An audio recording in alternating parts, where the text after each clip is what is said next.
സ്നേഹമുള്ളവരെ, വലിയ നോമ്പ് ആരംഭിക്കുകയാണ്. നോമ്പ് ഒന്നാം ഞായറാഴ്ച. നമ്മുടെ ധ്യാന വിഷയമായ സുവിശേഷ ഭാഗം ലൂക്കായുടെ സുവിശേഷം 4-ാം അധ്യായം 1 മുതൽ 13 വരെയുള്ള വാക്യങ്ങളാണ്. പിശാച് ഈശോയെ പ്രലോഭിപ്പിക്കാൻ ശ്രമിക്കുകയാണ്. 3 സുവിശേഷകന്മാർ ഇത് രേഖപ്പെടുത്തിയിട്ടുണ്ട്. മാമോദീസ കഴിഞ്ഞ് ദൈവാത്മാവിനാൽ ഈശോ നിറഞ്ഞിരിക്കുമ്പോഴാണ് ഈ പ്രലോഭനമുണ്ടാകുന്നത് എന്നത് നാം ശ്രദ്ധിക്കണം. ഈശോ തൻ്റെ ദൗത്യം ആരംഭിക്കാൻ ഒരുങ്ങുമ്പോഴാണ് ശക്തമായി പ്രലോഭനങ്ങൾ ഉണ്ടാകുന്നത്. അപ്പോൾ ഒരു കാര്യം വ്യക്തമാണ്, ഈശോയെ തൻ്റെ ദൗത്യത്തിൽ നിന്ന് വഴിതിരിച്ചു വിടുകയാണ് ഈ പ്രലോഭനത്തിൻ്റെ ലക്ഷ്യം. 3 സുവിശേഷകന്മാരും വിവരണത്തിൽ ഒരേ ക്രമമാണ് പാലിക്കുന്നത്. മാമോദീസ, പ്രലോഭനം, ദൗത്യാരംഭം. 2 രീതിയിൽ ഈ ഭാഗം നമുക്ക് മനസ്സിലാക്കാൻ ശ്രമിക്കാം. 1, ദൈവശാസ്ത്രപരമായ മാനം. 2, സാമൂഹികവും വ്യക്തിപരവുമായ മാനം. ദൈവശാസ്ത്രപരമായി നാം നോക്കുമ്പോൾ പഴയ നിയമത്തിലെ 2 പ്രലോഭനങ്ങളുടെ പ്രതിഫലനം ഇതിൽ നമുക്ക് കാണാം. ആദ്യ പ്രലോഭനത്തിൻ്റെ പ്രതിഫലനം ഇവിടെ നാം കാണുന്നുണ്ട്. മനുഷ്യവംശത്തിൻ്റെ ഉത്ഭവത്തിൽ പിശാച് മനുഷ്യനെ പ്രലോഭിപ്പിക്കുകയാണ്. ആദം പ്രലോഭനത്തിൽ വീണുപോയി. ഇവിടെ ഇത് മനുഷ്യരാശിയുടെ പുതിയ ചരിത്രമാണ്, മിശിഹായിലൂടെയുള്ള ചരിത്രം. ആ ചരിത്രം ആരംഭിക്കുമ്പോൾ 2-ാം ആദമായി മിശിഹ നിൽക്കുന്നു. ആദ്യ ആദം പരാജയപ്പെട്ടിടത്ത് 2-ാം ആദം വിജയിക്കുന്നു. പ്രലോഭന ഹേതുവായ കാര്യം ഭക്ഷണമാണ്. ആദ്യത്തേതിൽ പഴവും 2-ാമത്തേതിൽ അപ്പവും. ആദം പഴം തിന്നതോടെ ദൈവപ്രകൃതി നഷ്ടപ്പെടുത്തി. പ്രലോഭനത്തിൽ വീഴുമ്പോൾ എന്താണ് സംഭവിക്കുന്നത് എന്നതിൻ്റെ ഉത്തരം അതാണ്. ദൈവപ്രകൃതി നമുക്ക് നഷ്ടമാകുന്നു. പഴം തിന്നതോടെ ആദം ദൈവപ്രകൃതി നഷ്ടപ്പെടുത്തി. ദൈവത്തിൻ്റെ ഛായയിൽ സൃഷ്ടിക്കപ്പെട്ടവനായിരുന്നു ആദം. ആ ഛായയാണ് ആദം നഷ്ടപ്പെടുത്തിയത്. പ്രിയപ്പെട്ടവരെ, എല്ലാ പ്രലോഭനങ്ങളും നമ്മുടെ ദൈവഛായയെ നഷ്ടപ്പെടുത്തുന്നുണ്ട്, ദൈവപ്രകൃതിയെ നശിപ്പിച്ച് കളയുന്നു. ക്രിസ്തുവിൻ്റെ ദൈവപ്രകൃതിയെ നശിപ്പിക്കാനാണ് പിശാച് നോക്കിയത്. എന്നാൽ അവിടുന്ന് വീഴാൻ തയ്യാറായില്ല. വിശന്നപ്പോഴാണ് കല്ലിനെ അപ്പമാക്കാൻ പറഞ്ഞത്.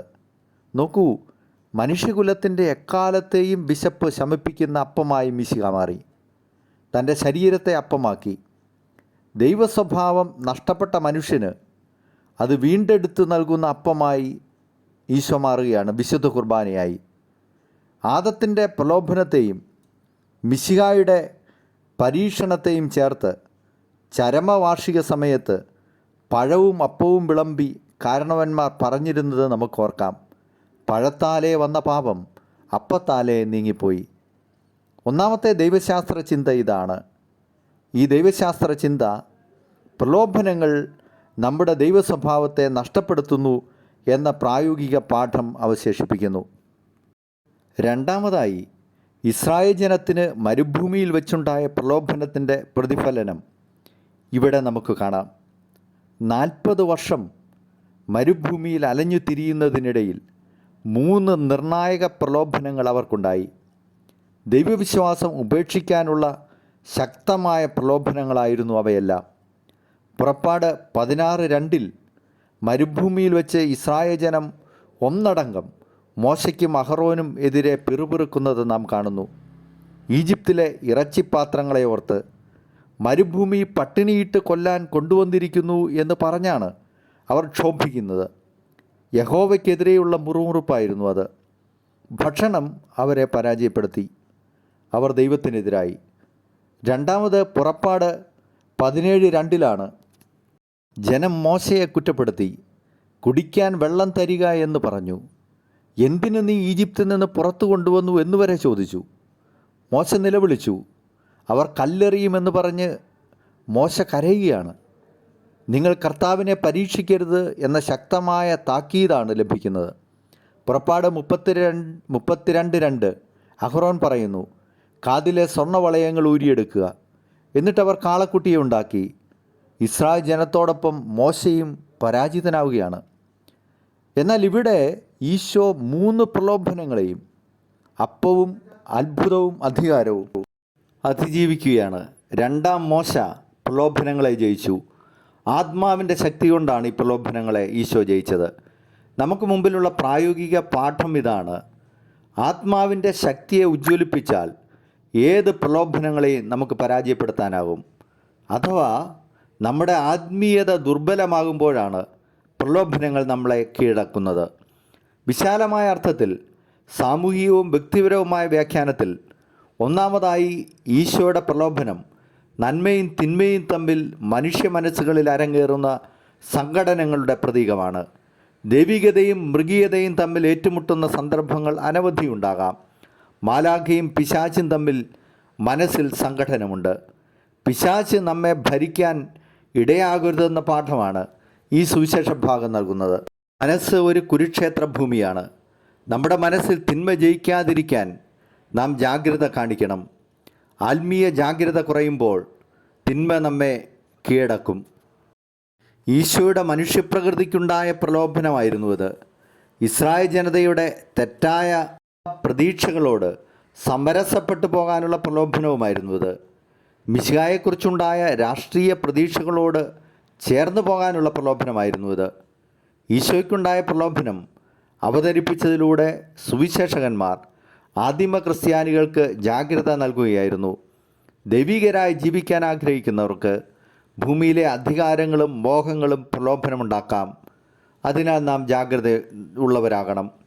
പ്രായോഗിക ചിന്തകളിലേക്ക് കൂടുതലായി വരുമ്പോൾ, ഒന്നാമതായി വിശുദ്ധ ബൈബിൾ വിശ്വാസികളോട് വിളിച്ചു പറയുന്ന വലിയ പാഠം ഇതാണ്: പ്രിയവിശ്വാസികളെ, ദൈവം പോലും പരീക്ഷിക്കപ്പെട്ടു എന്ന് നാം മറക്കരുത്.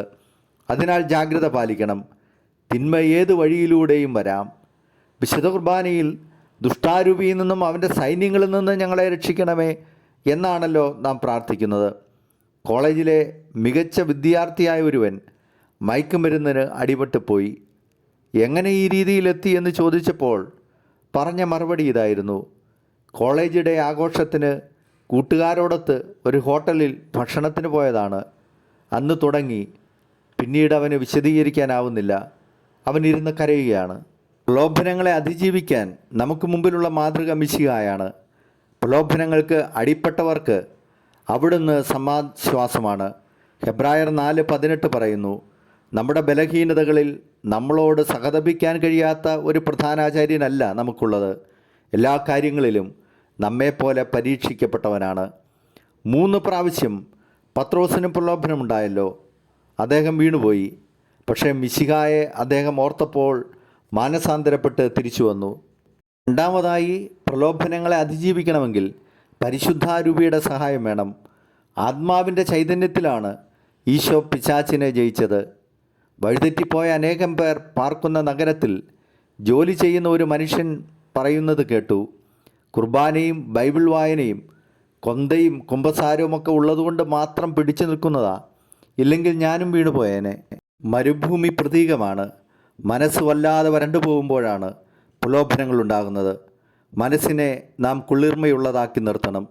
മാതാപിതാക്കളോടുള്ള സ്നേഹം കൊണ്ട്, സഹോദരങ്ങളോട്, മക്കളോട്, ജീവിത പങ്കാളിയോട് ഒക്കെയുള്ള സ്നേഹം കൊണ്ട്. പ്രലോഭനത്തിന് വിജയിക്കാൻ കഴിയാത്ത വിധം നമ്മുടെ മനസ്സ് അരൂപിയുടെ സാന്നിധ്യം കൊണ്ട് നിറയട്ടെ. വിശുദ്ധ കുർബാനയിലെ പ്രാർത്ഥന നമ്മുടെ മനസ്സിൽ ഈ കാലത്ത് എപ്പോഴും ഉണ്ടായിരിക്കണം. യഥാർത്ഥമായ പ്രാർത്ഥനാ ചൈതന്യവും ആത്മപരിത്യാഗവും സഹോദര സ്നേഹവും പുലർത്തിക്കൊണ്ട് ഈ നോമ്പുകാലം ഫലദായകമാക്കുവാൻ ഞങ്ങളെ സഹായിക്കണമേ. പ്രായോഗിക ജീവിതത്തിൽ മനുഷ്യനെക്കാലവും അഭിമുഖീകരിക്കുന്ന പ്രലോഭനങ്ങളാണിവ. അന്യായ മാർഗങ്ങളിലൂടെ അപ്പം കണ്ടെത്താനുള്ള പ്രലോഭനം, പിശാചിനെ ആരാധിക്കാനുള്ള, തിന്മയെ പുൽകാനുള്ള പ്രലോഭനം, സ്വയം നശിപ്പിക്കാനുള്ള പ്രലോഭനം, ഇവയെല്ലാം നാം അതിജീവിക്കുന്നത് മിശിഹായോടുള്ള സ്നേഹം കൊണ്ടാണ്, അവിടുത്തെ സാന്നിധ്യം കൊണ്ടാണ്. തളർന്നു പോകുന്ന ജീവിത വഴികളിൽ മിശിഹ നമുക്ക് പ്രത്യാശയായി നിറഞ്ഞു നിൽക്കട്ടെ.